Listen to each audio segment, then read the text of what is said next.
عالمی مدنی مرکز فیضان مدینہ میں بھی آج الحمدللہ کافی کثیر اسلام بھائی ہیں بابا۔ ایک اسلام بھائی آپ کی بارگاہ میں سوال عرض کر رہے ہیں۔ مرحبا۔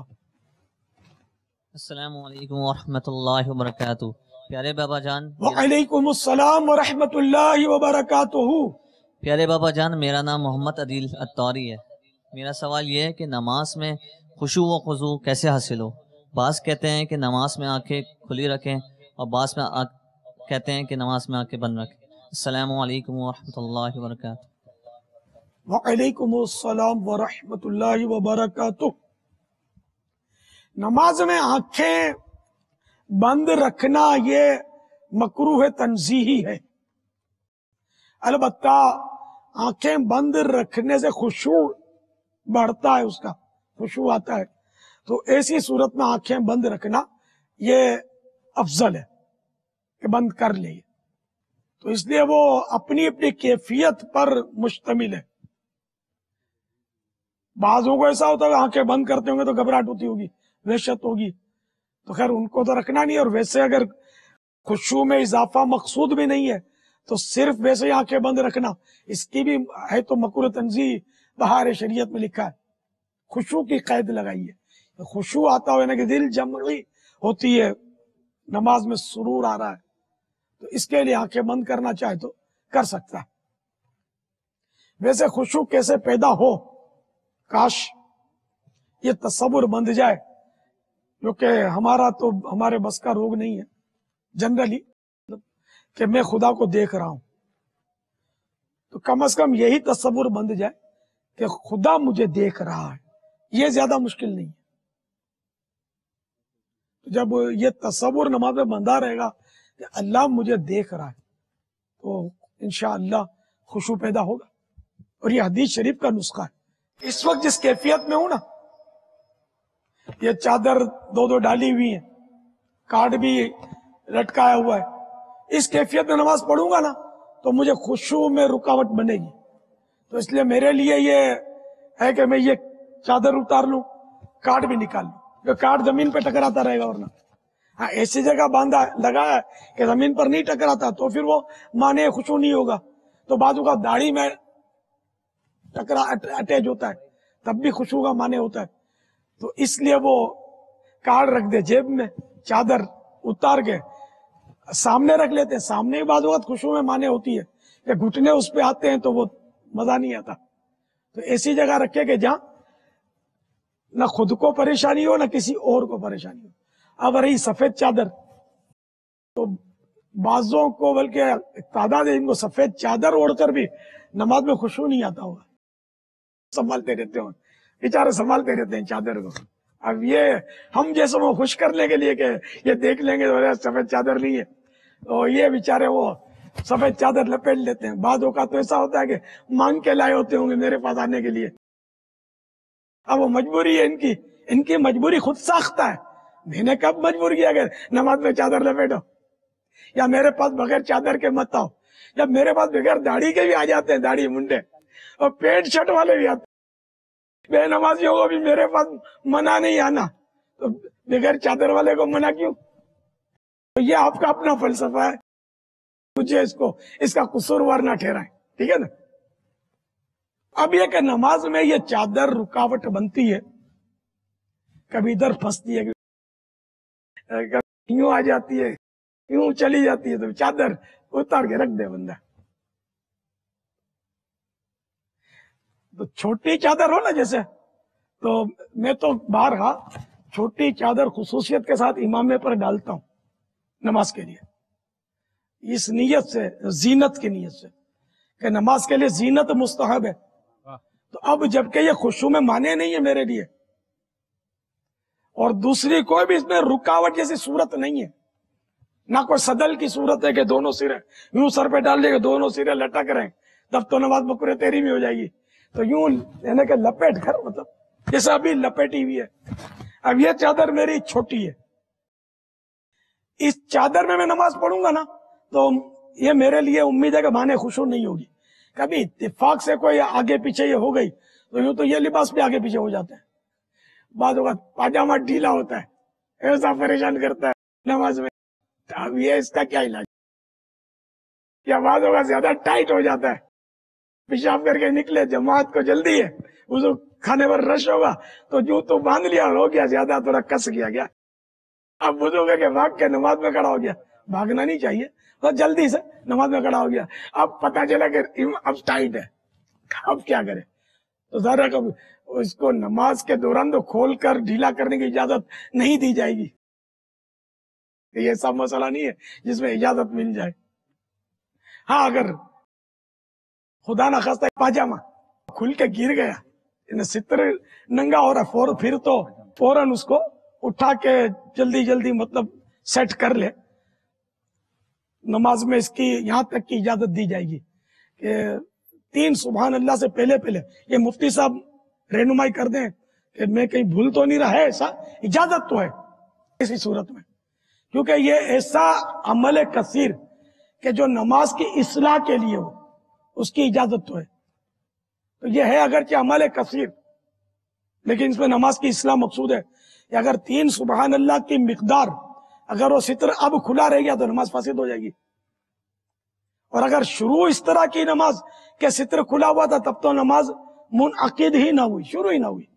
لیکن دوران نماز اس طرح کی گنجائش ہے کہ سینہ اگر قبلے سے پھرا ہوا شروع کی نماز تو نماز نہیں ہوگی، اور اگر نماز کے دوران سینہ پھرا اور سیٹ ہو گیا تو اس میں گنجائش، یاد ہے نا مسائل، اس میں گنجائش ہے نا. ہاں تو یوں مطلب یہ کہ اپنی جو بھی وہ دور کر لے جو مانے خوش ہو. اب جیسے میرے جیب میں کبھی وہ کوئی وزن دار چیز ہوتی ہے، وہ اپنا نہیں ہینٹیلی اسٹیل کی تسبیح، مشینی کاؤنٹر، یہ جیب میں ہو نا تو بعض اوقات توجہ بڑھتی رہتی ہے، تو یاد آتا ہے تو کوشش کر کے پہلے سے اس کو نکال کے رکھ لیتا ہوں، یہ کہیں اٹکے گا. یا ویسے ہی جھومتا رہے جیب میں لے کے تو مزہ نہیں آتا، رکو سجود میں جھومے تو. اس طرح کوئی تسبیح اگر ہے وزن دار، یا کوئی رومال، کبھی موٹا ہوتا ہے رومال، اس کا تولیے گا تو وہ بھی جیب میں گٹھا بنا دیتا ہے، تو وہ بھی بعض اوقات پریشان کرتا ہے. چل بھائی تو بھی میدان میں آ، فی الحال تھوڑی دیر کے لیے دوستی کٹ سائڈ پہ، پھر جیب میں رکھ لیں گے. تو یہ جو اگلی جیب میں کچھ چیزیں رکھی ہوئی ہیں اور نماز پڑھی اور گرتی ہے، جیسے وہ چلڑ ہوتا ہے ریس گاری، تو جیسے ہی وہ سجدے میں گیا تو کھن کر کے وہ گرے گا، اور چاروں طرف سے لوگ دیکھ رہے ہوں گے کہ کیا ہو گیا، ہے نا، پیسوں کی بارش. تو ایسی چیزیں رکھ لے. موبائل فون اگر رکھ لیا آگے جیب میں، وہ بھی سجدے میں گرا، تو ایسی کوئی بھی چیز ہے جو آپ کے وجود پر ہے اور وہ آپ کو خشوع کے لیے رکاوٹ ہے، تو اس کو نکال کے ترکیب سے رکھ دیں. ایسی جگہ بھی نہ رکھ دیں کہ جہاں چوری کا خطرہ ہو، تو پھر یہ خشوع کے لیے پھر بہت بڑا معنی ہو جائے گا، بہت زیادہ، مطلب پھر تو رکعتیں بھول جاؤ گے. مانع یعنی رکاوٹ، مانع مانے منع کرنے والا، روکنے والا. تو یہ اگر آپ نے ایسی جگہ یہ چیزیں رکھ دی کہ جہاں کوئی اٹھا کر لے جائے گا خطرہ ہے، تو پھر یہ بڑی رکاوٹ ہے، پھر مجبوراً پھر ٹھیک ہے اب جیب میں رکھے رہیں، کیا کریں. صلو علی الحبیب صلی اللہ تعالی علی محمد. غیبت کے خلاف جنگ جاری رہے گی. نہ غیبت کریں گے، نہ غیبت سنیں گے. محبتوں کے چور کفل مدین انشاءاللہ. شیطان کے خلاف جنگ. یہاں امام غزالی علیہ رحمۃ اللہ الوالی نے ایک مثال نقل کی ہے جو ابھی امیر علیہ سنت وہ نماز کے حوالے سے جو مدنی پھول عطا فرما رہے تھے، اور مثال کچھ یوں عطا فرمائی ہے کہ ایک شخص ہے جو ایک درخت کے نیچے آ کر نماز ادا کر رہا ہے. اب درخت کی شاخوں پر پرندے چہچہا رہے ہیں، شور مچا رہے ہیں، آواز نکال رہے ہیں. اب جیسے یہ نماز کی وہ ترکیب بناتا ہے تو وہ پرندوں کا شور اس کو نماز میں رکاوٹ پیدا کر رہا ہوتا ہے، وہی خشوع اور خضوع، اور وہ اس کو نہیں آ رہا ہوتا، تو یہ پرندے اڑاتا ہے. جیسے پرندے اڑ جاتے ہیں تو وہ پھر نیت باندھنے کی کوشش کرتا ہے، تھوڑی دیر کے بعد پھر پرندے آ جاتے ہیں، پھر وہ پرندے اڑاتا ہے، پھر پرندے آ جاتے ہیں۔ تو امام غزالی رحمت اللہ تعالیٰ علیہ کو جس طرح کے مدنی پھول عطا فرما رہے ہیں کہ یہ کب تک پرندے اڑاتا رہے گا، وہ درخت ہی کاٹ دے جس پر آ کے پرندے بیٹھتے ہیں۔ وہ کہتے ہیں نا، نہ ہو بانس نہ بجے بانسری۔ تو اس میں امیر علیہ سنت نے تو ایک مطلب بڑی اعلیٰ درجے کی مثال عطا فرمائی، شاید ہمارے تصورات میں بھی نہیں ہوگا کہ جیب سے کاؤنٹر نکال لیا جائے، جیب سے رومال نکال لیا جائے، جیب سے یہ نکال لیا جائے، کارڈ جیب میں ڈال دیا جائے۔ اتنا سوچے کون؟ ایک جو بنیادی بات جو اپنی موٹی عقل میں آتی ہے، اتنا سوچے کون اتنا موٹا موٹا پرس جیب میں ہوگا اور اتنی سی چیزیں جو ہم جیب میں لے کے گھوم رہے ہوتے ہیں، اوپر اتنا سارا وزن لے کے گھوم رہے ہوتے ہیں۔ تو یہ تو واقعی اگر غور کریں تو مدینہ کے ایسے ایک کاش کے جذبات ہمیں بھی نصیب ہو جائیں۔ اس میں موبائل فون کے حوالے سے جو امیر علیہ سنت نے جو مدنی پھول عطا فرمائے، ان مدنی پھولوں میں سے یہ بھی ایک بات ذہن میں آ رہی تھی کہ اتنا مطلب کہ کاؤنٹر نکال دینا، رومال نکال دینا، کہ یہ بھی مطلب کہ وہ خشوع میں اور نماز کے اندر جو ایک لطف لینا ہوتا ہے اس میں رکاوٹ نہ بنے۔ تو اب اس میں ایک مدنی مشورہ عرض کروں کہ اگر آپ تجربہ کر کے دیکھ لیں، موبائل فون آپ اسٹارٹ کر کے جیب میں رکھتے ہیں، بھلے سائلنٹ کر دیں، لیکن آپ کو دعا کے بعد اور یا وائبریٹ رکھیں گے تو نماز کے دوران بھی موبائل آپ کو اپنی طرف متوجہ کرتا رہے گا۔ وہ ہمارا تعلق ایسا ہو گیا ہے موبائل سے۔ اور اگر آپ اس کو آف کر دیں گے نا، یہ آپ اگر چاہیں تو اس کا تجربہ کر لیجیے، آپ اس کو آف کر دیں، بند کر دیں بالکل۔ اس کے بعد آپ دیکھیے کہ کیونکہ وہ آپ کا دل ہی نہیں کرے گا کہ نکال کے دیکھو، کیونکہ آپ کو کھولنا پڑے گا، کھولنے میں سستی ہوگی۔ تو امید ہے کہ موبائل فون اگر نماز سے پہلے، بلکہ میں مشورہ دوں گا کہ مسجد میں داخل ہونے سے پہلے ہی اگر موبائل فون ہی بند کر دیا جائے نا، کہ بھائی جیسا باپا نے فرمایا نا، وہ رومال کو وہ سمجھانے کے لیے کہ بھائی تھوڑی دیر کے لیے اپنی دوستی ختم، تھوڑا کٹ ہو جاؤ، تو اگر اپنے موبائل فون سے بھی تھوڑی دیر کے لیے اس طرح دوستی ختم کر کے ہم بالکل نماز کی طرف آ جائیں تو امید ہے کہ شاید نماز کے اندر وہ لطف مل جائے کہ جس سے ہمیں فائدہ ہو۔ یہ امیر سنت نے مجھے حکایت نکال کے دی ہے۔ ایک اسرائیلی عابد راتوں میں ایک جھاڑی کے نیچے نوافل پڑھا کرتا۔ اس جھاڑی میں ایک پرندہ خوش آوازی کے ساتھ چہچہاتا رہتا۔ اس دور کے رسول پر وحی نازل ہوئی، اس دور کے رسول علیہ السلام پر وحی نازل ہوئی، اس عابد سے کہہ دو کہ تو ایک مخلوق پرندے کے ساتھ انس رکھتا ہے، تیرا تقرب کا ایک درجہ گھٹ گیا جو کسی عمل سے بھی اب تجھ کو حاصل نہیں ہو سکتا۔ آئے آئے،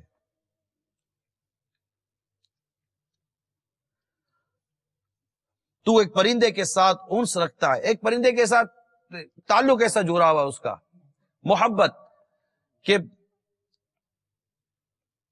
تیرا تقرب کا ایک درجہ گھٹ گیا جو کسی عمل سے بھی اب تجھ کو حاصل نہیں ہو سکتا۔ تو ہم کو تو نماز میں نہ جانے کتنی باتیں، کتنے واقعات یاد آتے رہتے ہیں۔ اللہ تعالی ہمارے حال پر رحم فرمائے۔ نماز کیسے پڑھنی ہے، نماز پڑھنی ہی ہے، یہ بھی یاد رکھیے گا مسئلہ، نماز پڑھنی ہی ہے، نماز فرض ہے ہم پر۔ جو جان بوجھ کر ایک نماز ترک کرتا ہے اس کا نام جہنم کے اس دروازے پر لکھ دیا جاتا ہے جس کے ذریعے اس سے جہنم میں داخل ہونا ہے۔ تو جو پنجاب میں اسلامی بھائی جمع ہیں، ہند میں اسلامی بھائی جمع ہیں، دنیا بھر میں جہاں جہاں اسلامی بھائی اجتماعی طور پر، انفرادی طور پر بھی فیضان مدینہ میں مدنی چینل پر ہیں، مدنی مذاکرے میں شامل ہیں، تمام نیت کریں کہ آج کے بعد ہماری کوئی نماز قضا نہیں ہوگی۔ اس کے لیے میٹھے اسلامی بھائیوں ذہن بنائیں، کوشش کریں۔ کئیوں کی عادت ہوتی ہے کہ وہ نماز نہیں پڑھتے، بالکل وہ نہ کاروبار کی مصروفیت، کاروبار کی مصروفیت بھی نماز کیسے چلی جائے گی؟ میں صرف سمجھانے کی عرض کروں، کچھ بھی نہیں ہے، کوئی مصروفیت نہیں ہے، بالکل نیرے فارغ، پھر بھی نماز کی طرف نہیں جاتے۔ تو نماز چاہے کاروبار ہے نہیں ہے، نوکری ہے نہیں ہے، جو بھی جس حال میں بھی ہے، نماز پڑھنی ہے اور نماز لازمی طور پر پڑھنی ہے۔